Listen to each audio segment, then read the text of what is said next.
सिर्फ इसलिए क्योंकि खूबसूरत कॉलेज क्वीन ने यूं ही कह दिया था कि उसे सफेद कपड़े पहनने वाले लड़के पसंद हैं। मेरे दोस्त ने उस बात को दिल से लगा लिया। उसने मुझे अपने लिए गाना गवाने को कहा और बहुत सारे पैसे खर्च करके एक महंगा सफेद सूट भी खरीद लिया, सिर्फ इसलिए ताकि कॉलेज सिंगिंग कंपटीशन में वो उस लड़की का ध्यान खींच सके। लेकिन उसे बिल्कुल नहीं पता था कि वो कॉलेज क्वीन सिर्फ मेरी बचपन की दोस्त ही नहीं बल्कि उसका पसंदीदा सफेद कपड़ों वाला लड़का मैं ही था। मेरी पिछली जिंदगी में मैं अंधा हो गया था। मैं सिर्फ उस कूल नेचर वाली लड़की के पीछे भागता रहा, यहाँ तक कि उसके लिए अपने परिवार से रिश्ता भी तोड़ दिया। आखिर में मेरी बचपन की दोस्त दूर होकर दूर चली गई। मैंने अपने सारे रिलेशन और कॉन्टेक्ट्स का यूज करके उसका करियर भी बनाया, लेकिन बदले में मुझे क्या मिला? सिर्फ धोखा। अवार्ड शो के दौरान मेरे दोस्त ने मुझे सीढ़ियों से धक्का दे दिया। मैं वहीं मर गया। जब मैंने दोबारा आंखें खोली तो मैं उस दिन में वापस आ चुका था जिस दिन मेरा दोस्त मुझे अपने लिए गाना गाने की रिक्वेस्ट कर रहा था। इस बार पिछले जन्म की सारी यादें मेरे पास थी। मैंने ऊपर से तुरंत हाँ कर दी, लेकिन तुरंत अपनी बचपन की दोस्त को मिलने बुला लिया। जब मैं तय जगह पहुंचा तो देखा कि बाय निंगमिंग पहले से ही वहाँ मौजूद थी। वो चेरी ब्लॉसम के पेड़ के नीचे थी। उसकी लंबी टांगे हल्की सी मुड़ी थी और हाथ में एक लाल गुलाब था। मैं पास गया तो देखा उसकी आंखें बंद थी, शायद वो आराम कर रही थी। मैंने मजाक में उसे छूने की कोशिश की, लेकिन उसने तुरंत मेरा हाथ पकड़ लिया। फिर उसने धीरे धीरे आंखें खोली। उसकी आलसी सी आंखों में मेरा चेहरा साफ दिख रहा था। होठों पर हल्की शरारती मुस्कान थी। मुझ पर हमला करने की कोशिश कर रहे हो? मैं हैरान रह गया। अरे तुम्हारी आंखें तो बंद थी ना? आंखें बंद हो तब भी मैं तुम्हारी खुशबू पहचान सकती हूँ, उसने मजाक करते हुए कहा। मैं तुरंत हंस पड़ा और मासूम सा चेहरा बनाकर बोला, तुम्हारी सूंघने की ताकत तो काबिले तारीफ है। बाय निंगमिंग ने मेरी हरकत देखकर तुरंत समझ लिया कि मुझे उससे कोई काम है। उसने हल्की आवाज में कहा, बताओ इस बार क्या चाहिए? मैंने बिना कुछ छुपाए पूरा प्लान उसे बता दिया। मैंने कहा कि मैं सिंगिंग फाइनल में थोड़ा सा खेल करने वाला हूँ, लेकिन इसके लिए student council president Liu Ruan से बचकर काम करना होगा और ये काम सिर्फ तुम कर सकती हो क्योंकि आधी स्कूल की बिल्डिंग के ऊपर तुम्हारे बाय परिवार का नाम लिखा है। मैंने उसको सारी डिटेल बता दी। मुझे लगा वो थोड़ा सोचेगी, लेकिन उसने बिना एक पल गवाए तुरंत से हिला दिया। उसने कहा, ठीक है। मैं हैरान रह गया, इतनी जल्दी मान भी गई। तुम्हें ये अजीब नहीं लगा कि मैं अचानक अपने ही दोस्त के खिलाफ जाने लगा? मेरी आंखों की उलझन उसने तुरंत पढ़ ली। उसने हाथ उठाकर मेरे सर पर हल्की सी चपेट मारी। नालायक छोटे बच्चे, भूल गए कितनी बार तुम्हारी मुसीबतें मैंने संभाली हैं? ये तो बहुत छोटी बात है। अगर तुम किसी को मारने भी जाओगे तो मैं खुद चाकू तुम्हें पकड़ाऊंगी। मैं कुछ पल चुप रहा। हाँ,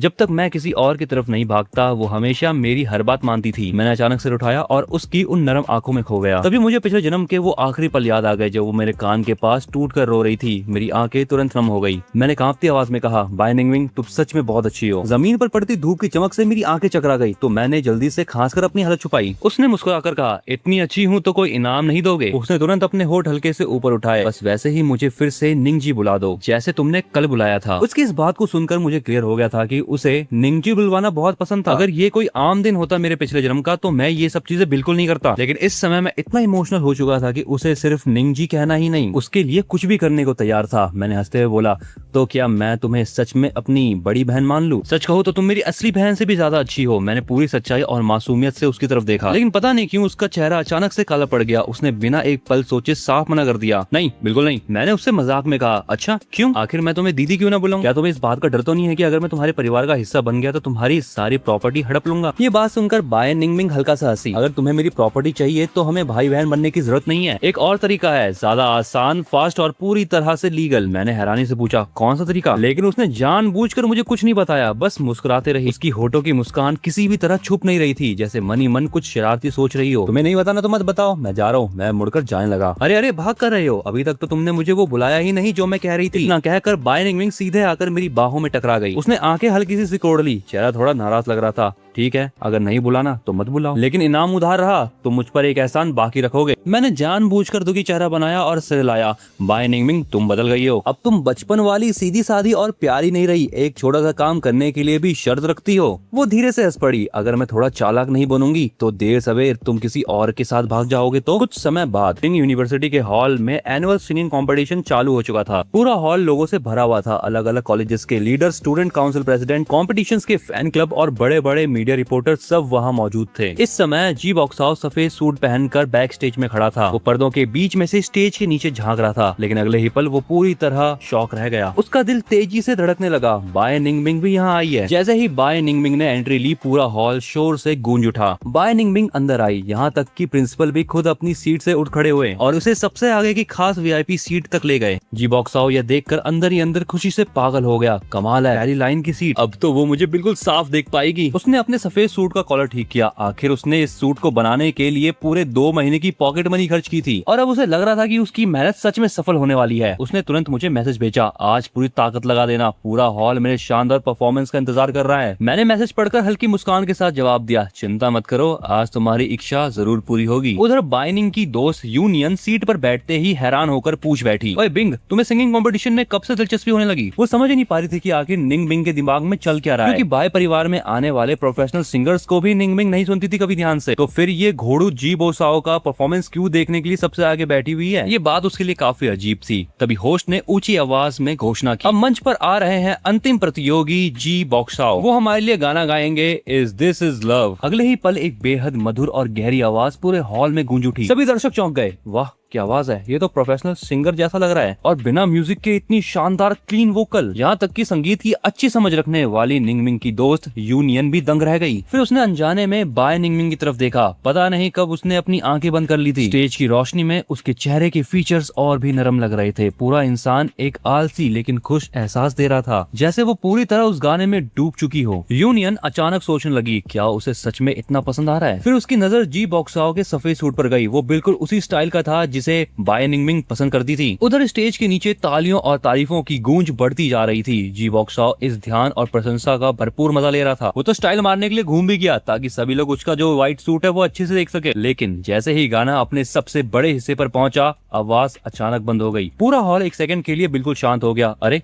क्या हुआ, आवाज क्यों बंद हो गई? किसी ने हैरानी से चिल्लाया, रुको, उसका मुंह तो अभी भी चल रहा है, क्या माइक्रोफोन खराब हो गया? कुछ समय बाद जी बॉक्साओ को भी गड़बड़ समझ आ गई। वो घबरा कर रुक गया, उसका चेहरा डर से सफेद पड़ चुका था। स्टाफ तुरंत स्टेज पे चढ़ गया और इक्विपमेंट्स को चेक करने लगा। माइक तो बिल्कुल सही है, फिर आवाज अचानक गायब कैसे हो गई? क्या दूसरा माइक इस्तेमाल करे? नहीं, जी बॉक्साओ ने जल्दी से मना कर दिया। उसने खुद को शांत दिखाने की कोशिश करते हुए कहा, अगर इक्विपमेंट ठीक है तो मैं जारी रखता हूँ। उसने खास तौर पर जारी रखता हूँ पर जोर दिया, लेकिन बैकग्राउंड में सन्नाटा बना रहा। वो तुरंत बोला, अभी बीच में थोड़ी रुकावट आ गई थी, मेरा फ्लो टूट गया, मैं बस 10 मिनट का ब्रेक चाहता हूँ। लेकिन अचानक से फिर से स्पीकरों से वो गाना वापस चालू हो गया। जी बॉक्साओ का चेहरा पल भर में पूरी तरह सफेद पड़ गया। पूरा हॉल अचानक शोर से फट पड़ा। ये क्या चल रहा है? ये घटिया इंसान टिकटॉकर्स की तरह लिप सिंक कर रहा था, लेकिन यहाँ तो रिकॉर्डेड म्यूजिक इस्तेमाल ही नहीं हो सकता। मतलब कोई और उसके लिए गा रहा था? ये भी कोई तरीका है? इसकी यूनिवर्सिटी वालों की तो इज्जत डूब गई। इतने के लिए इतनी बड़ी धोखाधड़ी। यूनियन मजे लेते हुए जोर से चिल्लाई, अरे आखिर असली गायक है कौन? कौन गा रहा था? उसकी आवाज सुनते ही पूरा हॉल उसी सवाल को दोहराने लगा। कैमरे इधर उधर तेजी से घूमने लगे। स्कूल के लीडर्स और जज आपस में नाराज होकर बातें करने लगे। फैंस और छात्रों के नजरों में बस अब नफरत साफ दिखाई दे रही। जी बॉक्साओ को तो मन कर रहा था कि वो जमीन फटे और अंदर चले जाए, क्योंकि उस समय पर जी बॉक्साओ सीधे आसमान से जमीन पर आ गिरा। अभी कुछ सेकंड पहले वो खुद को पूरे हॉल का स्टार समझ रहा था, लेकिन अब शर्म से उसका चेहरा सफेद पड़ चुका था। उसका मन कर रहा था कि वो तुरंत वहाँ से भाग जाए, लेकिन जैसे ही वो मुड़ने लगा, स्टेज का पर्दा धीरे धीरे खुलने लगा। चमड़े की जूतों की शांत आवाज और उस अच्छे गाने की धुन साथ साथ गूंज उठी। अगले ही पल एक बेहद खूबसूरत लड़का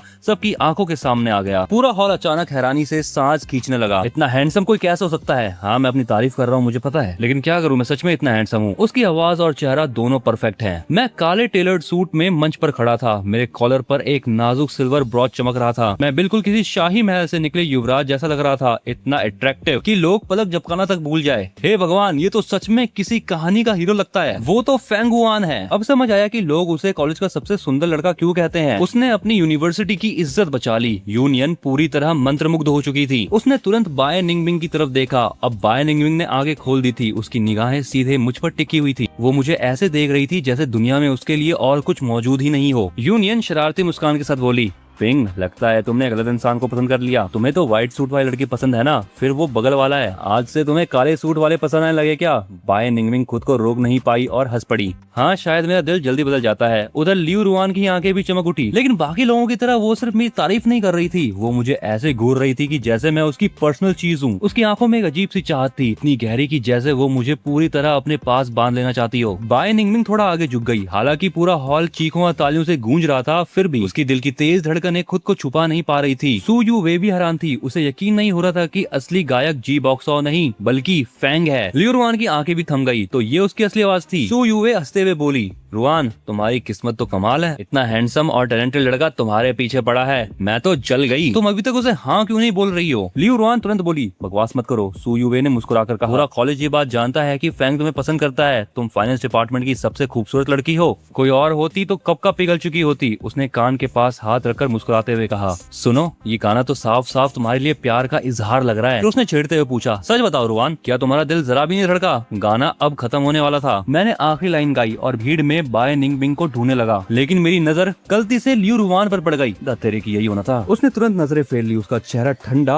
और इमोशनलेस हो गया। मुझे पसंद नहीं। सू यूवे ने शक भरी नजर से पूछा, सच में? अगर पसंद नहीं तो उसके स्टेज पर आने के बाद से लगातार उसे देख क्यों रही थी? मेरा आखिरी सुर खत्म हुआ, तभी आखिरकार मुझे बाय निंगबिंग दिख गई। वो खुशी से मेरी तरफ हाथ हिला रही थी, उसकी मुस्कान इतनी चमकदार थी कि मेरा दिल हल्का हो गया। मैंने भी मुस्कुराकर बिना आवाज के जवाब दिया। पूरा हॉल गूंज उठा, बहुत शानदार, फैंग जिंदाबाद। उसे सेंटर स्टेज दो, वो ही असली चैंपियन है। चारों तरफ तालियां और चीखों की लहरें उठ रही थी। सब लोग मुझे सम्मान के साथ देख रहे थे। सिर्फ जी बॉक्सशाओ का चेहरा नफरत से भरा हुआ था। वो मुझे ऐसे घूर रहा था जैसे अभी मेरे टुकड़े कर देगा। अब उसे ये समझ आ चुका था कि मेरा ये पूरा लुक, मेरा मंच पर आना, मेरा शांत चेहरा सब पहले से ही प्लान किया हुआ था। मैंने जानबूझकर उसे पूरे हॉल के सामने मजाक बना दिया था। वो हमेशा मुझे एक सीधा साधा बेवकूफ समझता था, लेकिन अब उसे एहसास हुआ कि मैं उससे कई ज्यादा चालाक हूँ। उसी समय होस्ट मंच पर आया और मुस्कुराकर बोला, स्टूडेंट फैंग, तुमने पूरे हॉल का दिल जीत लिया है, लेकिन ऑर्गेनाइजर्स के मन में अभी भी एक सवाल है, तुम आखिर जी बॉक्सशाओ की जगह गा क्यों रहे थे? ये कोई नकली गाना नहीं था। मैं धीरे धीरे जी बॉक्सशाओ की तरफ बढ़ा और उसका ठंडा कांपता हुआ हाथ पकड़ लिया, फिर मुस्कुराते हुए दर्शकों की तरफ मोड़ा। ये हम दोनों द्वारा मिलाकर तैयार किया गया खास स्टेज परफॉर्मेंस था। जी बॉक्सशाओ ने पूरी ताकत लगाकर खुद को रोका ताकि वो गुस्से में मेरा हाथ झटक ना दे। मैंने शांत आवाज में आगे कहा, पूरे कंपटीशन में हमेशा जी बॉक्सशाओ ही सामने आया था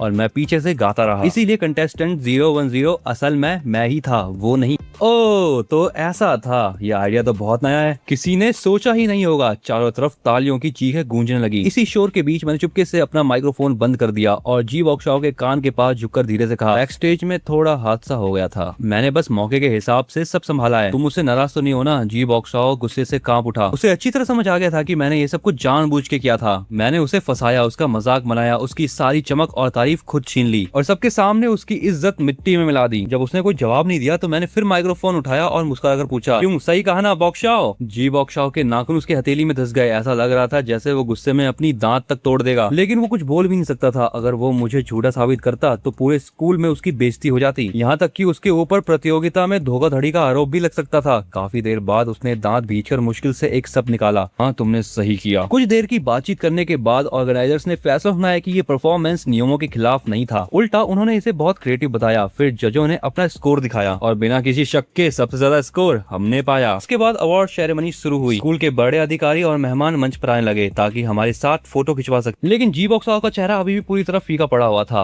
अवार्ड सेरेमनी में स्कूल के बड़े अधिकारी और खास मेहमान लगातार मंच पर आकर मेरे साथ फोटो खिंचवा रहे थे। उधर जी बॉक्सशाओ अब और ज्यादा बेइज्जती सहन नहीं कर पाया, वो अपना चेहरा ढककर सीधे मंच से भाग गया। जब बैक स्टेज पूरा खाली हो गया था तो वो बैठकर फूट फूट के रोने लगा। मैंने उसकी बिखरी हुई हालत को जाते हुए देखा और होठों पर हल्की मुस्कान आ गई। यह एहसास ट्रॉफी जीतने से भी ज्यादा अच्छा था। उधर सू यूवे अभी भी लियू रुआन के कान खा रही थी। सच कहूँ, फैंग जैसा लड़का अगर किसी लड़की के पीछे पड़े तो वो तो आराम से गिरी लॉटरी जैसा है। अगर तुमने उसे खो दिया तो बाद में बहुत पछताओगी। अचानक लियू रुआन अपनी सीट से खड़ी हो गई। उसी समय सामने की लाइन में बैठी बाय निंगबिंग भी उठ गई। जब दोनों एक दूसरे के पास से गुजरे तो बाय निंगबिंग ने धीमे से कहा, बधाई हो। फैंस के साथ फोटो खिंचवाने के बीच मौका देखकर बाय निंगबिंग ने खुले दिल से मुझे गले लगा लिया, लेकिन जब उसे मुझे छोड़ना चाहिए था तब भी उसने पकड़ ढीली नहीं करी। मैंने भी मुस्कुराकर उसे वापस गले लगाया, थैंक यू। लेकिन कुछ सेकंड बाद मुझे एहसास हुआ वो अब भी मुझे कसकर पकड़े हुए है। 1 सेकंड, 2 सेकंड, 3 सेकंड, ये हग थोड़ा ज्यादा लंबा नहीं हो गया? और तभी मुझे फील हुआ उसका शरीर हल्का गर्म हो चुका था। उसका दिल इतनी तेजी से धड़क रहा था मानो सीने से बाहर निकल आएगा। तभी अचानक मुझे महसूस हुआ कि कोई चीज मेरे कपड़ों से हल्के से टकराई। मैंने हैरानी से नीचे देखा। मेरी आंखों के सामने एक बेहद खूबसूरत रंग का गिफ्ट बॉक्स था। ये क्या है? तभी बाय निंगबिंग ने मुझे छोड़ा और हल्का सा इशारा किया, खोल कर देखो। जैसे ही मैंने ढक्कन उठाया मेरी आंखें चमक उठी। फूलों की मीठी खुशबू सीधा चेहरे से टकराई। खूबसूरत फूलों के बीच एक छोटा सा कार्ड रखा था, हमारे छोटे चैंपियन को बधाई। मैं मुस्कुराए बिना नहीं रह पाया। तुम्हें पहले से कैसे पता था कि मैं आज जीत जाऊंगा? मेरे दिल के अंदर मीठी गर्माहट भर गई। इस लड़की की इंट्यूशंस तो कमाल की है। बाय निंगमिंग ने भौहें उठाई। जो भी तुम करते हो उसमें हमेशा सबसे आगे रहते हो। मेरे ऊपर इतना ज्यादा भरोसा वो करती है, ये सुनकर मैं थोड़ा शर्मिंदा हो गया। अच्छा तो तुम मुझे इतना समझती हो? मैं हंसते हुए उसके करीब आया। आओ एक फोटो लेते हैं। सिर्फ फोटो? बाय निंगमिंग ने धीरे से नजर झुका ली। उसकी गहरी आंखें सीधे मुझ पर टिक गई। उसकी आवाज बेहद नरम थी। असल में मैं आज रात तुम्हें डेट पर ले जाना चाहती हूँ। ठीक है, लेकिन करेंगे क्या? अचानक उसने हाथ उठाया और मेरे माथे पर हल्की सी चपट मार दी। तुमको जो मैंने उधार दिया है ना, वो वसूलूंगी। मैंने दर्द से माथा पकड़ लिया और गुस्से में उसे घूरने लगा। ये दूसरी बार है जब तुमने मुझ पर हमला किया, कंजूस लड़की। बस एक एहसान बाकी है और अभी से वसूलने लगी। बाय निंगमिंग शरारती मुस्कान के साथ हंस पड़ी। वो बिल्कुल किसी चालाक बड़ी बहन जैसी लग रही थी, जिसकी कोई प्लानिंग सफल हो चुकी हो। मैं बदला लेने के लिए उचक्कर उसके माथे पर मारने गया, लेकिन उसने तुरंत मेरा कंधा पकड़कर रोक लिया। कैमरा की तरफ देखो। चीज? मैं चीज नहीं बोलूंगा। मैंने दांत दिखाकर कैमरे की तरफ ऐसे देखा जैसे गुस्से में छोटा भेड़िया हूँ। रात होने पर हॉस्टल पूरी तरह खाली था। वैंग और यांग के खाली बेड देखकर मैं मन ही मन हंसा। सोचने की भी जरूरत नहीं, ये दोनों जरूर जी बॉक्सर के साथ बैठे होंगे उसकी दुख भरी कहानी सुनते हुए। मैंने परवाह नहीं की, कपड़े बदलकर सीधे बाय निंगमिंग से मिलने निकल गया। लेकिन जहाँ पर पहुँचते ही मेरा पेट जोर से गुर्राने लगा।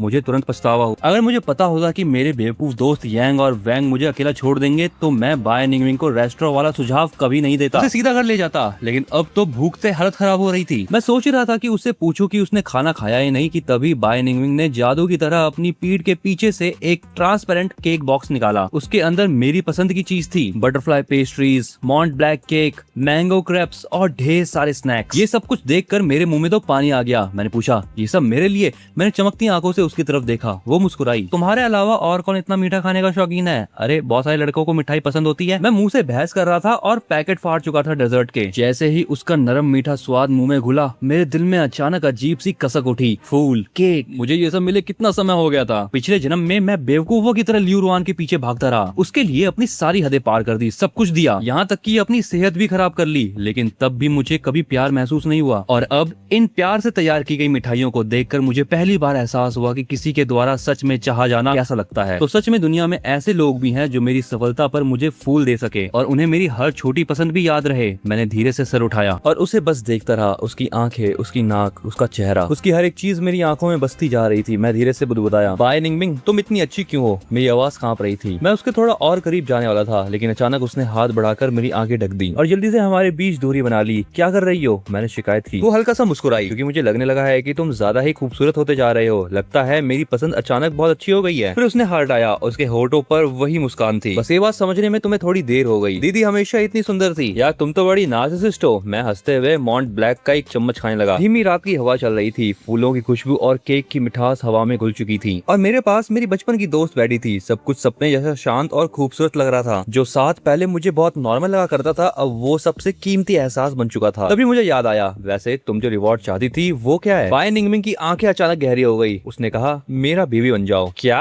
मैं पूरी तरह चौंक गया और चेस्टनट क्रीम गले में अटक गई। मैं जोर जोर से खांसने लगा। पता नहीं मैं शॉक्ड था या डरा हुआ। वो जल्दी से मेरे पास आई और मेरी पीठ सहलाने लगी। उसका नरम शरीर धीरे से मेरे करीब झुक गया। उसकी लंबी आंखें सिकुड़ गई। मैंने तो फुटबॉल बेबी कहा था, तुम क्या सोच रहे थे? मेरा चेहरा तुरंत लाल हो गया। मैंने शर्म और गुस्से में उसे घूरा। गलती तुम्हारी है, तुमने जानबूझकर वैसे बोला। वो धीमे से हंस पड़ी। उसकी नजर मेरे लाल चेहरे पर घूम गई। फिर उसने होठ काटते हुए पूछा, तो तुम मेरी फुटबॉल मैच में आओगे? मैंने तुरंत बात बदल दी। तुम्हारा मैच है? उसने कहा, हाँ। बिजनेस स्कूल ने इंटरनेशनल ट्रेड डिपार्टमेंट और फाइनेंस डिपार्टमेंट के बीच वुमेन्स फ्रेंडली फुटबॉल मैच रखा है, वो भी अगले वेडनेसडे। जब उसने फाइनेंस डिपार्टमेंट का नाम लिया तो उसने हल्के से मेरी तरफ देखा, जैसे चुपके से मेरा रिएक्शन देखना चाहती हो। लेकिन मैं पूरी तरह शांत रहा। मेरे चेहरे पे जरा भी इमोशन नहीं था। उसने कहा, ठीक है ना, बस तुम्हें सपोर्ट ही तो करना है। मैंने कहा, पक्का। उसने बोहें उठाई। पहले फाइनेंस डिपार्टमेंट की पार्टिसिपेंट लिस्ट नहीं देखोगे? इस सुनकर मैं थोड़ा हैरान हुआ और उसकी तरफ देखा। उसमें देखने जैसा क्या है? सामने चाहे कोई भी हो, मैं हमेशा तुम्हारा ही साथ दूंगा। मेरी बात खत्म होते ही मैंने साफ महसूस किया कि उसका शरीर पूरा सख्त हो चुका था। कुछ देर बाद उसने हल्के से चेहरा दूसरी तरफ घुमा लिया। टूटी फूटी चांदनी उसके खूबसूरत चेहरे पर पड़ रही थी। आधा चेहरा रोशनी में था, आधा अंधेरे में छिपा हुआ। हालांकि मैं उसका पूरा एक्सप्रेशन नहीं देख पा रहा था, लेकिन उसके होठों पर आई वो गहरी मुस्कान छिपाए नहीं छुप रही थी। वो मुस्कुरा रही थी, ऐसे मानो जैसे किसी ने उसका दिल चुरा लिया हो। उसकी आंखों में मिठास साफ झलक रही थी। हालांकि मुझे समझ नहीं आ रहा था कि वो अकेले अकेले इतना खुश क्यों हो रही है। वांग और यांग दोनों अब वापस आ चुके थे। मुझे लगा था कि दोनों मिलकर मुझ पर टूट पड़ेंगे, लेकिन दोनों ऐसे बिहेव कर रहे थे जैसे कुछ हुआ ही ना हो। उन्होंने नॉर्मल तरीके से मुझसे बात की और जी वो शाओ भी अब दिन वाली शर्मिंदगी भूल भूल चुका था। वो तो बड़े उत्साह से शीशे के सामने कपड़े ट्राई कर रहा था। जान बताओ, मैं स्पोर्ट्स स्टाइल में अच्छा लग रहा हूँ या कॉलेज स्टाइल में? स्पोर्ट्स वाला बेहतर है। हाँ, वही ठीक रहेगा। बास्केटबॉल मैच के लिए ज्यादा सूट करेगा। जी बोशाओ ने जानबूझकर आवाज ऊंची की और चोरी से मुझे देखा।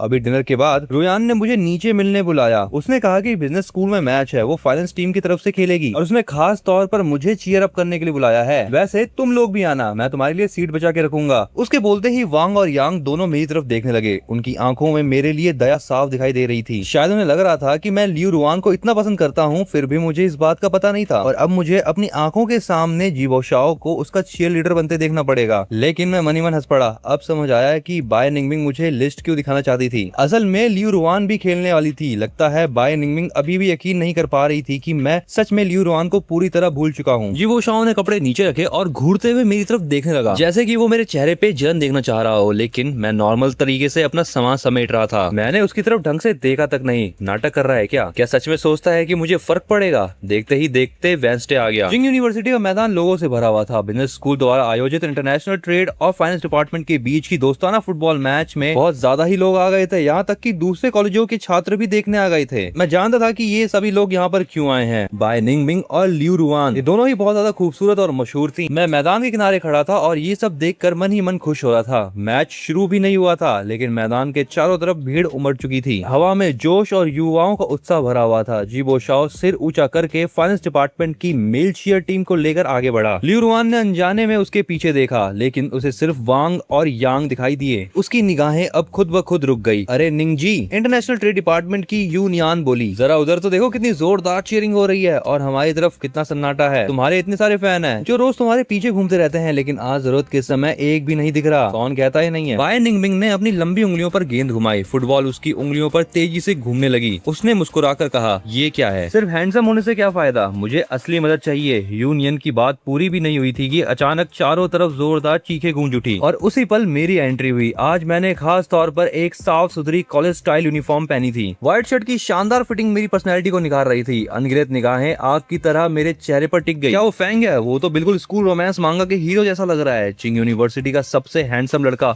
इसकी खूबसूरती तो कमाल है। भीड़ के शोर के बीच मैंने लियू रुआन को देखा। मुझे देखते ही उसके शांत चेहरे पर हल्की खुशी चमक उठी। उसके पास खड़ी सू यो वे ने उत्साह से उसका कंधा हिलाया। रुयान, देखा कॉलेज का हैंडसम लड़का अभी भी तुम्हें सपोर्ट करने आया है। तुम्हारी कितनी इज्जत करता है। लियू रुआन ने कुछ नहीं कहा। उसने बस अपना शरीर सीधा किया। उसके चेहरे पे साफ दिख रहा था कि उसे खुद पर कितना भरोसा है, जैसे उसे पूरा यकीन हो कि मैं सिर्फ उसे ही यहाँ पर सपोर्ट करने के लिए आया हूँ। लेकिन जी बोशाओ का चेहरा पूरी तरह उतर चुका था। वो मुझे घूर रहा था। उसकी आंखें जलन से भरी हुई थी। बिना बुलावे के ये यहाँ भागा चला आया। कितना बेशर्म है। उसने हाथ में पकड़े भोपू को कसकर पकड़ा और जानबूझकर सीना तान के लियू रुआन की तरफ बढ़ चला। वो बस इंतजार कर रहा था कि जब मैं पास आऊँ तो सबके सामने मेरी बेइज्जती करे। आ गया। अचानक बाय निंगमिंग ने गेंद फेंक दी। उसकी गहरी नजर लोगों को छीपती हुई सीधे मुझ पर आ टिकी। यूनियन चौंक गई। क्या आ गया? मेरा खास इंसान आ गया। बाय निंगमिंग के होठ हल्के से ऊपर उठे और उसके चेहरे पर जीत वाली मुस्कान आ गई। मैं बिना झिझक मैदान की घास पर चलता हुआ आगे बढ़ा। जब मैं फाइनेंस टीम के पास पहुंचा तो जी बोशाओ तुरंत ताना मारते हुए बोला, अरे फैंग, तुम्हें तो फाइनेंस डिपार्टमेंट वालों ने बुलाया नहीं था। बिन बुलाए चले आए। इतने गिरे हुए हो क्या? उसकी बात पूरी भी नहीं हुई थी कि मैंने अपने कदम तक नहीं रोके। मैंने सीधे उसे और लियू रुआन को हवा की तरह नजरअंदाज कर दिया। उनके पास से शांत भाव से निकलते हुए सीधे मैदान की दाई तरफ चला गया। लियू रुआन का तो चेहरा उतर गया। पूरा स्टेडियम भी हैरान रह गया। फैंग लियू रुआन को चीयर करने नहीं आया, वो सच में बिंग जी के लिए आया है। यूनियन तो हैरानी से मुंह खोले रह गई। मैं हाथ पीछे बांधे बाय निंगमिंग के सामने जाके रुका। उसने अपने हाथ में पकड़ा हुआ सनसेट ऊपर उठाया और मेरे लिए तेज धूप रोक दी। उसका ये छोटा सा लेकिन केयरिंग भरा इशारा देखते ही आसपास जोरदार चीखें गूंज उठी। इतने प्यारे लग रहे हैं दोनों। इनकी जोड़ी तो कमाल की है। क्या छुपा रहे हो? बाय निंगमिंग मुस्कुराते हुए मेरे पीछे देखने लगी। मैंने शरारती अंदाज में बोहें उठाई, बिल्कुल चालाक लोमड़ी की तरह। एक बढ़िया चीज। अगले ही पल मैंने अपने बाहों में पकड़ा बड़ा सा बैनर खोल दिया। लाल रंग के ऊपर बैनर पर काले बड़े अक्षरों में लिखा था, अनलिमिटेड चार्म सबसे स्ट्रॉन्ग, बाई दीदी पूरे मैदान की क्वीन। यूनियन के मुंह से तो पानी छूट गया और दर्शक जोर जोर से हंसने लगे। यहाँ तक कि बाय निंगमिंग भी चौंक गई। उसके खूबसूरत और कूल चेहरे पर पहली बार हल्की शर्म दिखाई दी। उसने जल्दी से सनशेड से अपना चेहरा ढक लिया और दांत पीसते हुए धीरे से बोली, फैंग, तुम कितने क्रिंज हो। मैंने कहा, तो क्या हुआ? मेरी पर्सनैलिटी पे सूट भी करता है। मैं शरारती मुस्कान से उसके पास गया और उसका बैनर हटाने लगा। शर्माओ मत मैडम, जरा खुलकर दिखाओ ना। उसने मेरे माथे पर मारने की कोशिश की, लेकिन मैं फुर्ती से बच गया। हमारी तरफ खूब मस्ती चल रही थी, जबकि दूसरी तरफ लियू रुआन का चेहरा इतना काला पड़ चुका था जैसे अभी बारिश हो जाएगी। सू यू वे बस अजीब सी मुस्कान के साथ सिर खुजलाती रही। उसकी हिम्मत नहीं हुई कुछ बोलने की और जी बोशाओ तो गुस्से में हाथ में पकड़े बोबू को तो अब कुचलने ही वाला था। उसे समझ ही नहीं आ रहा था कि मैं और बाय निंगबिंग इतने करीब कब हो गए। क्या तुम्हारे लिए बड़ा स्पीकर लेके चीयर करूं? मैंने बैनर समेटते हुए पूछा और जेब से कुछ निकालने लगा। जरूरत नहीं, लेकिन बाय निंगबिंग ने तुरंत मुझे रोक दिया। उसकी आवाज बहुत धीमी थी लेकिन उसमें प्रेशर भरा इमोशन साफ था। अगर तुम ऐसे ही करते रहे तो मैं मैच पर ध्यान नहीं दे पाऊंगी। उसने सिर घुमाया। उसकी आंखों में अभी ईगो और फ्रीडम साफ दिखाई दे रही थी। मैच शुरू होने वाला था। कितने गोल चाहिए? मैंने फाइनेंस टीम की तरफ देखा और हंसते हुए बोला,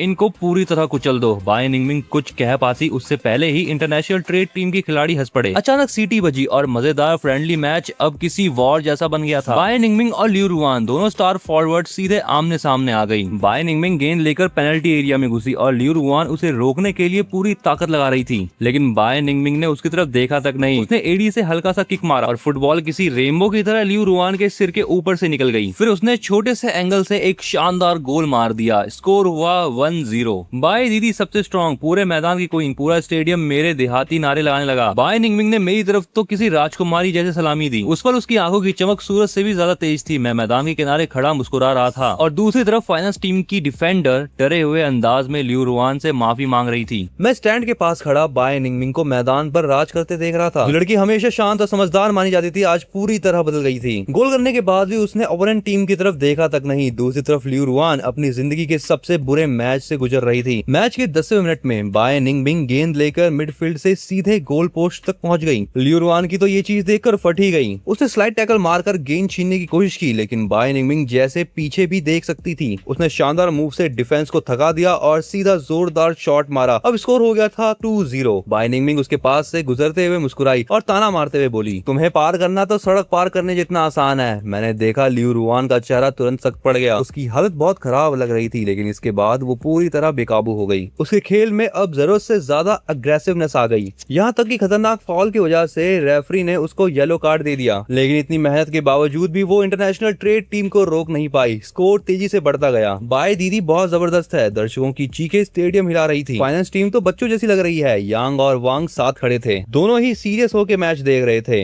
यांग वांग से पूछता है, क्या तुम्हें नहीं लगता कि निंगबिंग और लियू रुआन के बीच माहौल बहुत खतरनाक है? वांग धीरे से बोला, अरे थोड़ा रुको। फिर उसकी नजर मेरी तरफ गई। उसने धीमे से कहा, कहीं ये सब कुछ फैंग की वजह से तो नहीं हो रहा? बिल्कुल नहीं, जी वो शॉ अचानक गुस्से से चिल्लाया। फैंग आखिर है ही क्या? मिस बाय उसे जानती ही कितनी दिनों से है। वो लियू रुआन को उसके लिए टारगेट क्यों करेगी? लियू रुआन बस जीतना चाहती है। हर चीज को उससे जोड़ना बंद करो। मैं ठंडी हंसी हंस पड़ा। मैंने उसकी बातों पर ध्यान नहीं दिया। थोड़ी देर बाद बाय निंगबिंग ने एक जबरदस्त लॉन्ग रेंज गोल मारा। रेफरी ने मैच खत्म होने की सीटी बजा दी। स्कोर था 7-0। ये पूरी तरह एक तरफा हार थी। पूरा स्टेडियम उत्साह से भर उठा। हर कोई बाय निंगबिंग की तरफ दौड़ पड़ा, लेकिन वो सबको साइड करते हुए सीधा मेरी तरफ चलते हुए आ रही थी और उसके हाथ में एक चमचमाता हुआ मेडल भी था। वो मेरे सामने आके रुक गई। डूबते सूरज की रोशनी उसके हल्के बिखरे बालों पर पड़ रही थी, जिससे सुनहरी चमक निकल रही थी। उसने हल्का सा सिर झुकाया और गर्म नजरों से मुझे देखा। मेरे गले में पहना दो। मैंने मेडल लिया और धीरे से उसके गले में डाल दिया। लेकिन जैसे ही मैंने उसको मेडल पहनाया, उसने अचानक मुझे अपनी बाहों में खींच लिया। चारों तरफ शोर और कैमरों की क्लिक्स की आवाजें गूंज उठी। उसकी इस अचानक हरकत से मेरा दिल एक पल के लिए रुक सा गया। फिलो मत। उसने अपना हाथ मेरी गर्दन के पास रखा और शरारती बच्ची की तरह मुस्कुराई। पहले तुमने लियू रुआन को गले लगाया था, अब मैं जीत गई हूँ तो एक हक तो बनता है ना। उसकी आवाज में छिपी हल्की शिकायत सुनकर मैं खुद को मुस्कुराने से रोक नहीं पाया। मैंने भी उसे वापस गले लगा लिया। बधाई हो। उसने मेरी बाहों में गर्माहट महसूस की और भीड़ के पार दूर खड़ी उदास चेहरे वाली लियू रुआन को चुनौती भरी नजरों से देखा। लियू रुआन हमें गले लगाते हुए देख रही थी। उसकी आंखें हल्की लाल हो गई थी। उसने गुस्से में अपनी मुट्ठियां कस ली। पास खड़ी सू योवे उसे समझाने की कोशिश कर रही थी। रुयान, ज्यादा मत सोचो, ये जरूर फैंग की कोई नई चाल हो। जानबूझकर दूर खड़े रहकर जलाने वाली ट्रिक, समझी ना? वो जानबूझकर बाय निंगबिंग को इस्तेमाल कर रहा है ताकि तुम्हें जलाए। लियू रुआन ने कुछ भी नहीं कहा, बस लगातार मुझे घूरती रही। उसकी भौहें गुस्से से सिकुड़ गई थी। ओह माय गॉड, पूरा फॉरम फट पड़ा था। फैंग और बाय निंगबिंग ने सबके सामने मैदान में हक किया। क्या वो दोनों रिलेशनशिप में हैं? अगर है तो फिर लियू रुआन का क्या होगा कौन जाने। लेकिन फैंग की पर्सनैलिटी इतनी शानदार है, हो सकता है कि वो किसी अमीर फैमिली से हो, तभी तो बाय फैमिली के बराबर लगता है। मैं वॉशरूम में गया, अभी सिंक तक पहुंचा भी नहीं था कि बाहर कुछ लड़कों की गॉसिप सुनाई दी। बकवास मत करो, जी वॉक शाओ की तीखी आवाज अचानक गूंजी। फैंग कोई बड़ा आदमी नहीं है, उसका परिवार तो कबाड़ का काम करता है। उसने खुद मुझे बताया था। कबाड़ वाला? लड़के हैरानी से चिल्ला पड़े। फिर उसके पास डोनेशन डोनेशन देने के लिए इतने पैसे कहाँ से आए और वो इतने महंगे कपड़े कैसे पहनता है? जी वो शौ आईने के सामने बाल ठीक करते हुए बोला और ठंडी हंसी हंसा। हर अमीर सर्कल में रहने वाला लड़का अमीर घर का नहीं होता। कुछ लोग पैसे कमाने के लिए और भी काम करते हैं उस लाइन में, समझ रहे हो ना? उस लाइन में बहुत जल्दी पैसा आता है। इतना कहकर वो घमंड से चला गया। मैं आइसक्रीम खाते हुए हॉस्टल में दाखिल हुआ और सामने वांग और यांग से टकरा गया। उन दोनों के चेहरे पर चापलूसी भरी मुस्कान थी। खाओगे? मैंने कैजुअली उनको आइसक्रीम दे दी। उन्होंने पैकेट देखा तो उनकी आंखें फटी रह गई। ये सुपरमार्केट की बेहद महंगी इंपोर्टेड आइसक्रीम थी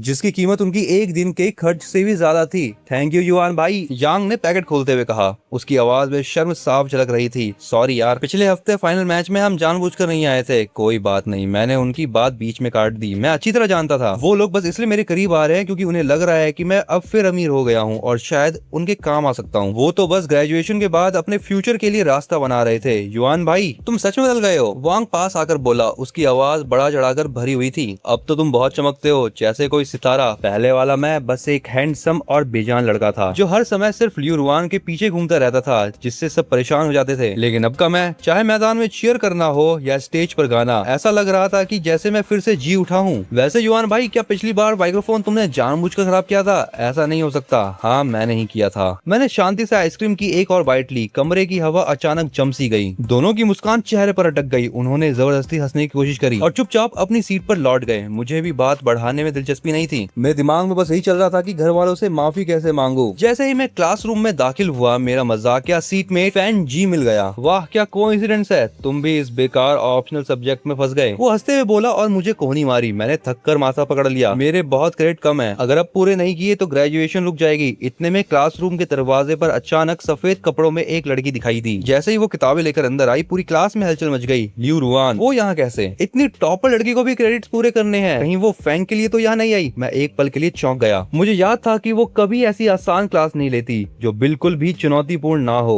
हमारी नजरें मिली और मेरे दिल में हल्की ठंडक दौड़ गई। कहीं उसे ऐसा तो नहीं लगा कि मैंने उसे पीछा करने के लिए जानबूझकर ये क्लास चुनी है? पहले की तरह वो आम तौर पर तुरंत वापस चली जाती, लेकिन इस बार सबकी उम्मीदों के उलट वो बिना कुछ बोले सीढ़ियां उतर कर आई और सीधे मेरे सामने वाली सीट पर बैठ गई। फैंग जी के अंदर का गॉसिप लवर तुरंत जाग उठा। वो मुझे बार बार इशारे करने लगा, लेकिन मैंने भी अनदेखा कर दिया और चुपचाप किताब खोल ली। शायद उसके लिए मैं बस हवा जैसा था और अब मैंने भी तय कर लिया था कि अब उसे सिर्फ एक बैकग्राउंड कैरेक्टर की तरह देखूंगा। आज सब लोग मिलकर मॉडल बनाएंगे। टीचर एक बैग में ब्लाइंड बॉक्स लेकर क्लास में आए। कोई इंस्ट्रक्शन मैनुअल नहीं होगा, 1.5 घंटे के अंदर इसे पूरा करना है। नंबर क्रेडिट्स में जुड़ेंगे, एक दूसरे की मदद भी ले सकते हो। फैन जी ने बॉक्स खोला और ढेर सारे पार्ट्स देकर चिल्ला पड़ा, ये क्या चीज है यार? फैंग भाई, सामने तो टॉपर बैठी है, जल्दी से पूछ लो। मैंने बिना सिर उठाए जवाब दिया। मेरे हाथ आराम से पार्ट्स जोड़ रहे थे। तुम पूछ लो, मैं कर लूंगा। क्या तुम्हारा बिहेवियर बदल गया? फैन जी मुझे ऐसे देखने लगा जैसे कोई एलियन देख लिया हो। मैंने शांत आवाज में कहा, अगर और समय बर्बाद किया तो काम पूरा नहीं होगा। क्लास की घंटी बज गई। लियू रुआन के आसपास मदद मांगने वाले लड़कों की भीड़ लग गई। वो धैर्य से सबको समझा रही थी, लेकिन वो बार बार पीछे देख रही थी। वो इंतजार कर रही थी उस लड़के का जो पहले हमेशा उसके आसपास घूमता रहता था, लेकिन इस बार पीछे सिर्फ सन्नाटा था। 40वां मिनट। लियू रुआन ने सबसे पहले अपना मॉडल पूरा किया। वो एक बेहद खूबसूरत लग्जरी क्रूज शिप थी। हर छोटी डिटेल लगभग परफेक्ट थी। टीचर उत्साहित होकर उसे स्टेज पर ले गए। सब लोग देखो, ये है लियू रुआन का काम, कमाल की बुद्धि है इसकी। पूरी क्लास तालियों से गूंज उठी। हर तरफ चर्चा शुरू हो गई। लियू रुआन ने अनजाने में पीछे मुड़कर मुझे देखा, लेकिन मैं पूरा ध्यान लगाकर अपने फाइटर जेट मॉडल को बना रहा था। मेरे बिखरे बाल माथे पे गिर रहे थे। मैं सांस रोककर उस जेट प्लेन की नाजुक पंखों को ठीक कर रहा था। मैंने स्टेज पर खड़ी उसको एक बार भी नहीं देखा। शायद पहली बार उसे पूरी तरह नजरअंदाज होने का एहसास हुआ था। मैं पूरी फोकस के साथ आखिरी पार्ट्स को जोड़ रहा था। मेरे हाथ में पकड़ा ब्लैक गोल्ड फाइटर जेट हल्का कांप रहा था। आखिरकार उसका स्ट्रक्चर बन चुका था। सबको लियू रुआन से सीखना चाहिए। और किसी का मॉडल तैयार हुआ। स्टेज पर खड़े टीचर की आंखों में खुशी थी। इसके बाद एक एक करके सबने अपने मॉडल जमा किए। टीचर ने नंबर दिए और ताली बजाकर बोले, क्लास के बाद एक ग्रुप प्रोजेक्ट भी होगा, उसके नंबर भी क्रेडिट्स में जुड़ेंगे। मैं कुछ ग्रुप लीडर चुनूंगा, बाकी लोग खुद आवेदन कर सकते हैं। पहला नाम था लियू रुआन। ये बिल्कुल भी हैरानी की बात नहीं थी। सबने अपने नाम कागज पर लिखकर आगे भेज दिए। मेरे बगल में बैठा फैन जी उत्साहित होकर फटाफट एक कागज फाड़ने लगा। उसने अपना नाम लिखा, फिर मेरी तरफ देखा। मैं अभी भी अपनी फाइटर जेट में लगा हुआ था, तो उसने अपनी मर्जी से मेरा नाम भी उसमें जोड़ दिया। मुझे उस वक्त इसका पता नहीं था। बाद में फैन जी की जुबान फिसली, तब मुझे मालूम हुआ। जब लियू रुआन उन छोटे मोटे आवेदन पत्रों को देख रही थी, वो एक एक करके सबको अलग रख रही थी, लेकिन जैसे ही उसने मेरा नाम देखा, उसके हमेशा ठंडे रहने वाले होठों पर हल्की सी मुस्कान आ गई। आखिरकार खत्म हुआ। मैंने लंबी सांस छोड़ी। जल्दी जल्दी काम करके मैंने घंटी बजने से पहले अपना ब्लैक गोल्ड फाइटर जेट जमा कर दिया। काफी शानदार है, बस स्पीड थोड़ी धीमी थी। 90 नंबर। टीचर ने चश्मा ठीक करते हुए कहा, थैंक यू टीचर। मैंने रात की सांस ली। मुझे बस पास होकर क्रेडिट चाहिए थे, बाकी चीजों की मुझे परवाह नहीं थी। ठीक है, क्लास खत्म। मैं इतने सारे मॉडल एक साथ नहीं ले जा सकता। सब लोग अपनी पसंद का एक मॉडल यादगार के तौर पर ले जाओ। इतना सुनते ही पूरी क्लास आगे टूट पड़ी। मैं नीचे सिर करके बैग पैक कर रहा था, इसीलिए मैंने ध्यान नहीं दिया कि लियू रुआन स्टेज पर गई। 95 से ज्यादा नंबर वाले शानदार मॉडलों के बीच उसने जानबूझकर कोने में रखा मेरा साधारण सा ब्लैक गोल्ड फाइटर जेट उठा लिया। जब मैं बैग उठाकर जाने लगा तभी टीचर ने मुझे रोक लिया। उन्होंने एक खूबसूरत शिप मॉडल मेरे हाथ में थमा दिया। ये इस क्लास का इकलौता फुल मार्क वाला मॉडल है। तुम्हें मॉडल बनाने में दिलचस्पी लगती है, इसे घर लेकर जाओ, सीखने के लिए इस्तेमाल करना। मैंने नीचे देखा, उसके बेस पर लाल रंग में लिखा था 100 और उसके साथ नाम लियू रुआन। मैं तुरंत मना करना चाहता था, थैंक यू टीचर, लेकिन रहने दीजिए। मेरा इसमें कोई खास टैलेंट नहीं है। लेकिन मेरे बोलने से पहले स्टेज पर रखे बाकी मॉडल सब लोग उठा ले चुके थे। टीचर ने हाथ हिलाकर कहा, टैलेंट नहीं है तो और सीखो, रख लो इसे। इतना कहकर वो चले गए। अब क्लास में बस कुछ लड़के बचे थे। सब मुझे जलन भरी नजरों से देख रहे थे। कुछ तो चोरी से फोटो भी लेने लगे। इसकी किस्मत कितनी अच्छी है, इसे लियू रुआन का मॉडल मिल गया। सही कहा, वो तो लियू रुआन को बहुत पसंद करता है। इतनी खूबसूरत लड़की के हाथ का बना मॉडल पाकर अंदर ही अंदर खुशी से पागल हो गया होगा। क्या खुशी? मैंने हल्के से नीचे देखा। मेरे हाथ में वो शिप थी जिसे सब खजाना मान रहे थे। मेरे होठों पर मुस्कान आ गई। अगर ये पिछली जिंदगी होती तो शायद मैं सच में बेहद खुश हो जाता। शायद सोते वक्त भी इसे हाथ में पकड़ के रखता। लेकिन अब मैं सीधा क्लास से बाहर चला गया और बिना हिचकिचाए हाथ घुमाया। मैंने उस फुल मार्क्स वाले मॉडल को सीधे कॉरिडोर के डस्टबिन में फेंक दिया। वीकेंड की सुबह थी, मैं अभी आधी नींद में था, तभी फोन जोर जोर से वाइब्रेट करने लगा। मैंने मुश्किल से आंखें खोली। इलेक्टिव क्लास के ग्रुप में नया मैसेज आया था, सुबह 10 बजे पहला ग्रुप स्कूल लाइब्रेरी में प्रोजेक्ट के लिए इकट्ठा होगा। ग्रुप लीडर लियू रुआन, उसके साथ बहुत सारे मेंबर्स भी थे और उनमें मेरा भी नाम था। जैसे ही मैंने अपना नाम देखा, मेरी बची हुई नींद तुरंत उड़ गई। मेरा नाम इसमें कैसे आया? मैं पूरी तरह हैरान रह गया। फिर फैंग जी के प्राइवेट मैसेज लगातार आने लगे। भाई फैंग, तुझे सच में लियू रुआन ने चुन लिया, कमाल हो गया, सच में कमाल। जब उसने नाम पढ़े थे मुझे लगा था कि तेरा नाम जरूर काट देगी। आखिर पहले ग्रुप में आने के लिए इतने लोग लाइन में थे, लेकिन सब इतना आसानी से हो गया। तेरा सालों पुराना एक तरफा प्यार आखिर उम्मीद देखने लगा। तो ये सब इस लड़के की चाल थी। मैंने बेबस होकर आंखें बंद कर ली। गुस्से में दांत भींच लिए। उंगलियां तेजी से स्क्रीन पर चलने लगी। आखिर किसने कहा था मेरी मदद करने को? उधर से तुरंत जवाब आया, अरे हमारी मजबूत दोस्ती के लिए तेरे दिल की बात मैं ही समझूंगा क्या? इतना इमोशनल मत हो। बाद में हॉटपॉट वाली पार्टी दे देना। उसे खुद की हरकत पर इतना खुश देखकर मेरे अंदर टाइप करने की ताकत नहीं बची, इसलिए मैंने सीधा वॉइस मैसेज भेजा, जब तो इतना मददगार है तो आज का ग्रुप असाइनमेंट और अटेंडेंस तू ही कर दियो मेरी, क्योंकि मैं नहीं आ रहा। क्या? पांच जी ने हैरान आवाज में मैसेज भेजा, मुझे तेरी क्रश के पास जाने का इतना बड़ा मौका मिल रहा है और तू मना कर रहा है? हाँ, नहीं जाना, जिसे जाना है वो जाए। उधर कुछ देर सन्नाटा छा गया। शायद उसने जिंदगी में पहली बार देखा था कि मैं लियू रुआन को नजरअंदाज कर रहा हूँ। पहले तो चाहे आसमान टूट पड़े, मैं रेंग कर भी उससे मिलने पहुंच जाता था। मैंने गहरी सांस ली और आखिरी हथियार निकाला। काम हो जाए तो 3 बार तुझे हॉटपॉट खिलाऊंगा। हो गया काम। आपका वफादार नौकर हाजिर है खिदमत में। अब फान जियान पूरी तरह मान गया। मुझे लगा बात यहीं खत्म हो गई, लेकिन रात 10:30 बजे उसके मैसेजेस मुझे मशीन गन की तरह आने लगे। साथ में लाइब्रेरी की चोरी छिपे ली गई तस्वीरें भी। भाई फैंग, आज तू नहीं आया, बहुत घाटा हो गया। ग्रुप लीडर बेहद खूबसूरत लग रही थी। मैंने फोटो खोली और एक नजर डाली। तस्वीरों में लियू रुआन हमेशा से अलग दिख रही थी। उसकी रोज वाली व्हाइट शर्ट गायब थी। आज उसने हल्के आसमानी रंग की ड्रेस पहनी थी। उसकी चिल्ड और दूर रहने वाली पर्सनैलिटी आज इस ड्रेस में बेहद जीवंत और शाही लग रही थी। फान जी अब भी ग्रुप में उत्साह से लाइव कमेंट्री कर रहा था। उसने 3 सेकंड की लंबी वॉइस नोट भेजी। उसकी आवाज में पूरा आश्चर्य भरा था। अरे भाई, अंदाजा लगा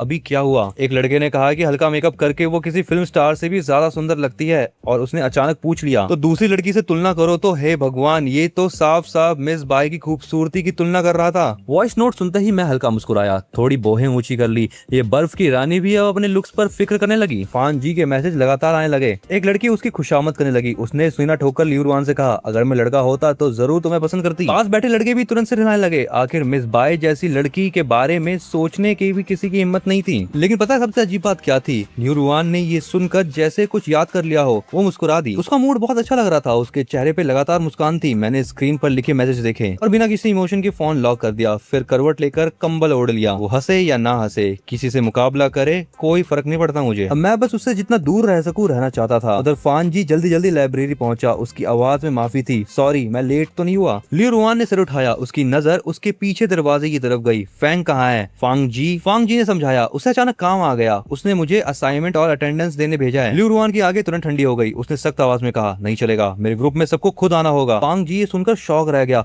उसे उसकी शक्ति पर गुस्सा तो आया लेकिन कह नहीं पाया। उसी समय मैं उठने ही वाला था कि अचानक फोन बज उठा। इलेक्टिव ग्रुप में मेरा नाम टैग किया गया था। लियू रुआन ने मैसेज भेजा, ग्रुप असाइनमेंट के लिए खुद प्रेजेंट होना जरूरी है वरना क्रेडिट कट जाएगा। मैंने आगे सिकोड़ ली और मुझे गुस्सा आ रहा था, जबकि दूसरों की जगह साइन करना तो आम बात थी। फिर भी लियू रुआन जानबूझकर मुझे परेशान कर रही थी, तो मुझे ग्रुप में शामिल करना भी सिर्फ मुझे तंग करने के लिए था। कुछ देर तक सोचने के बाद मैंने जवाब दिया, असाइनमेंट वहीं छोड़ दो, मैं बाद में आ जाऊंगा। काफी देर इंतजार के बाद बाकी ग्रुप मेंबर एक एक करके चले गए, लेकिन लियू रुआन अभी भी वहीं बैठी थी बिना हिले। दोपहर के समय मैं धीरे धीरे लाइब्रेरी में पहुंचा। अंदर आते ही देखा लियू रुआन लड़कों से घिरी हुई थी। उसकी रूममेट्स की नजरें भी मेरी तरफ मुड़ गई। कमरे की हल्की हंसी अचानक रुक गई और उसकी जगह ताने भरी मुस्कानें आ गई। तभी लियू रुआन ने धीमी आवाज में पुकारा, फैंग इधर आओ। उसकी आवाज ठंडी थी लेकिन उसमें एक दबाव था जिसे ठुकराना मुश्किल था। चारों तरफ हल्की हंसी गूंज उठी। मैं वहीं रुक गया, मेरी आंखें ठंडी हो गई। पिछली जिंदगी में मैं आखिर कैसे चुपचाप ये सब सहता रहा। मैं पलटकर जवाब देने ही वाला था कि तभी डू जुआन लड़खड़ाते हुए खड़ी हुई। उसके शरीर से हल्की सी बदबू आ रही थी। अरे हमारा दीवाना आ गया, फिर से लियू रुआन के पीछे आया है ना। वो लड़खड़ाते हुए मेरी तरफ बढ़ी। उसको देखते ही मैं एक कदम पीछे हट गया। अचानक डू जुआन ने मेरे पास आकर उल्टी कर दी और उसकी उल्टी की वजह से मेरा कोट खराब हो गया। मेरा चेहरा तुरंत पीला पड़ गया, पूरा शरीर जकड़ गया। लियू रुआन की आंखें अचानक बदल गई। वो तुरंत खड़ी हो गई। ओह, तुम्हारे कपड़े गंदे कर दिए, सॉरी, दोपहर से ज्यादा पीली थी। उसके चेहरे पे मुस्कान थी, जरा भी पछतावा नहीं था। लियू रुआन जल्दी से पास आई। वो मेरे कपड़ों पर लगे दाग देखने लगी। वो बोली, मैं इसकी भरपाई कर दूंगी। मैंने ठंडे अंदाज में हाथ हिलाया, जरूरत नहीं, गंदी चीजें मैं दोबारा इस्तेमाल नहीं करता। इतना कहकर मैंने कोट उतार दिया और उसे कचरे की तरह जमीन पर फेंक दिया, फिर बिना पीछे देखे चला गया। लियू रुआन वहीं खड़ी रह गई। उसके दिल में पहले कभी न महसूस हुई उलझन उठ रही थी। उसे बार बार मेरी अभी वाली ठंडी और बेरुखी भरी नजर याद आ रही थी। वो झुककर जमीन पर बड़ा कोट उठाने लगी। डू जुआन दरवाजे की तरफ देखकर हैरान हो गई। अरे वाह, इसे गुस्सा भी आता है। अरे रुआन, पहले तो तुम इसे जितना चाहे उतना रिजेक्ट करती थी, इसे कोई फर्क नहीं पड़ता था। तो अब उसकी बात पूरी ही नहीं हुई थी कि अचानक से लियू रुआन ने उसका कॉलर पकड़ लिया और किसी मरे हुए कुत्ते की तरह घसीटते हुए सीधे वॉशरूम की तरफ ले गई। रुआन, तुम क्या कर रही हो? अचानक पानी बहने की तेज आवाज गूंजी। लियू रुआन ने ठंडा पानी पूरा खोल दिया और सिंक को तेजी से भर दिया। फिर उसने डू जुआन का सिर जोर से बर्फ जैसे ठंडे पानी में दबा दिया। बार बार उसे बाहर खींचती और फिर वापस पानी में दबा देती। उसके मुंह और नाक में ठंडा पानी भर गया। वो ठीक से चीख भी नहीं पा रही थी। लियू रुआन ऊपर से उसे घूर रही थी। उसकी आंखें पानी से भी ज्यादा ठंडी थी। तुम्हारा नशा उतार रही हूँ। पूरा स्टडी एरिया खामोश हो गया। सबने सांस रोककर ये नजारा देखा। हर किसी की रूह कांप गई थी। किसी ने सोचा नहीं था कि हमेशा शांत रहने वाली प्रेसिडेंट इतने गुस्से में फट पड़ेगी। लग रहा था कि वो उतनी बेरहम नहीं जितना लोग उसे समझते थे।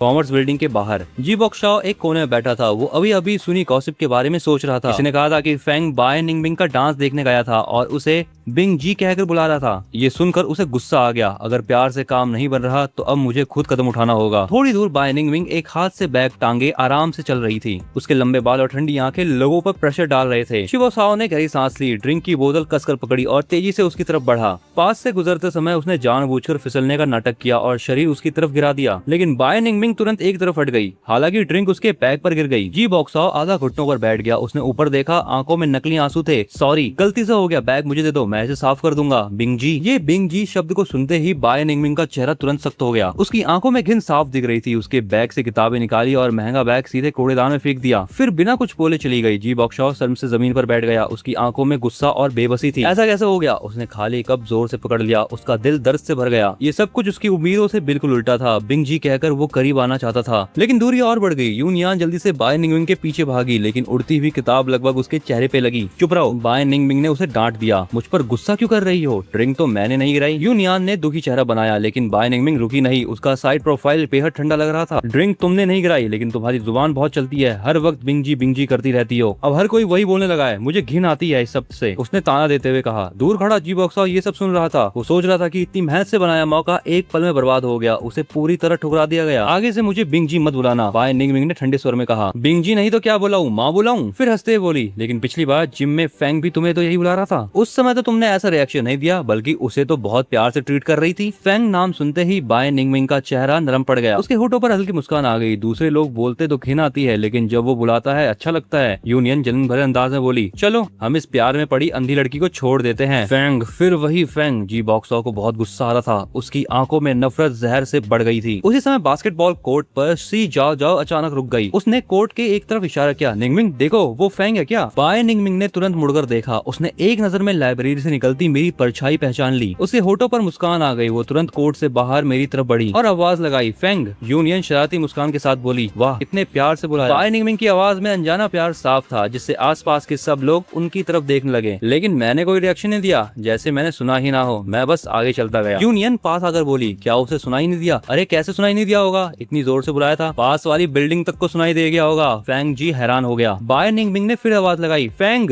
लेकिन मैं रुका नहीं, बल्कि और तेजी से दूर चला गया। मेरी पीठ साफ बता रही थी कि मैं उससे बच रहा हूँ। बाय निंगमिंग की मुस्कान धीरे धीरे गायब हो गई। यूनियन भी अब असहज हो गई। उसे अब समझ नहीं आया कि माहौल कैसे संभाले। बिंगजी, लगता है वो सच में तुमसे बात नहीं करना चाहता, कहीं सी जा जाओ की बात सच तो नहीं? यूनियन ने धीरे से पूछा। उसकी आंखों में शक साफ था। पिछली बार जिम में सी जा जाओ ने बिंगजी को चेतावनी दी थी कि कहीं फैंग उसका इस्तेमाल तो नहीं कर रहा। तभी सी जा जाओ ने चुपकर फोन निकाला। उसका चेहरा सीरियस हो गया। एक नई खबर आई है, फुटबॉल मैच के बाद लियू रुआन और फैंग वान ने एक ही इलेक्टिव क्लास चुनी है और दोनों एक दूसरे को गिफ्ट भी देते हैं। आज की इस वीडियो को हम यहीं तक रखते हैं गाइस। अगर तुम्हें ऐसी और कमाल की वीडियोस देखनी है तो चैनल को चेकआउट करो। मैंने बहुत सारी स्टोरीज कवर करी है। अगर तुम्हें इस वीडियो को पार्ट 2 देखना है तो वीडियो को लाइक करना मत भूलना और अपडेट्स के लिए चैनल को चेकआउट करते रहना। अगर तुम्हें और ऐसी कमाल की वीडियोस देखनी है तो तुम्हारे सामने वीडियोस आ रही होंगी, इन्हें भी चेकआउट जरूर करना।